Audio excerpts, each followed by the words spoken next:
نبی علیہ السلام نے ایک صحابی تھے حارث، ان سے پوچھا کیف اصبحت یا حارثہ، اے حارث صبح کیسے کی؟ قال اصبحت مؤمنا حقا، کہ میں نے پورے یقین پکے مومن کے ہونے کی حالت میں صبح کی۔ تو نبی علیہ السلام نے فرمایا کہ دیکھ تو کیا کہہ رہا ہے اے حارث، ہر بات کی کوئی دلیل کوئی حقیقت ہوتی ہے، تیرے اس قول کی کیا حقیقت ہے؟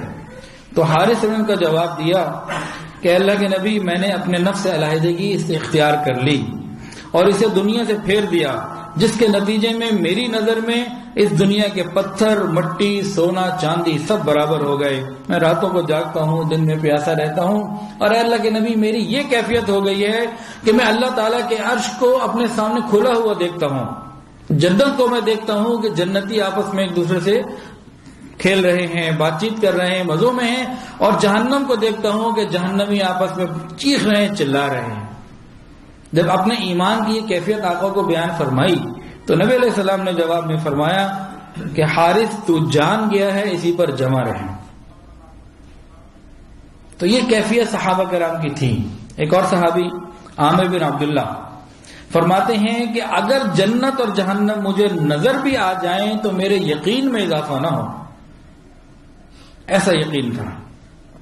اور صدیق اکبر رضی اللہ عنہ کے بارے میں آتا ہے کہ ان کو جو پوری امت کے اوپر فضیلت ہے وہ نماز کی کثرت کی وجہ سے نہیں تھی، روزہ کی کثرت کی وجہ سے نہیں تھی، وہ ان کے دل کی وجہ سے تھی، جو معرفت ان کے دل میں اللہ کی تھی، جو یقین تھا۔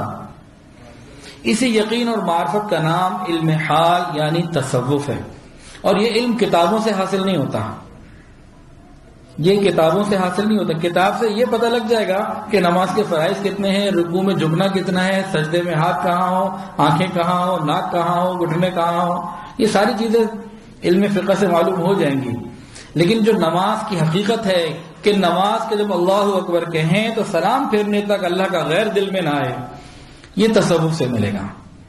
اس کے لیے علم حال کی ضرورت ہے، اور علم حال کتابوں سے نہیں مل سکتا، یہ کوئی کورس نہیں ہے۔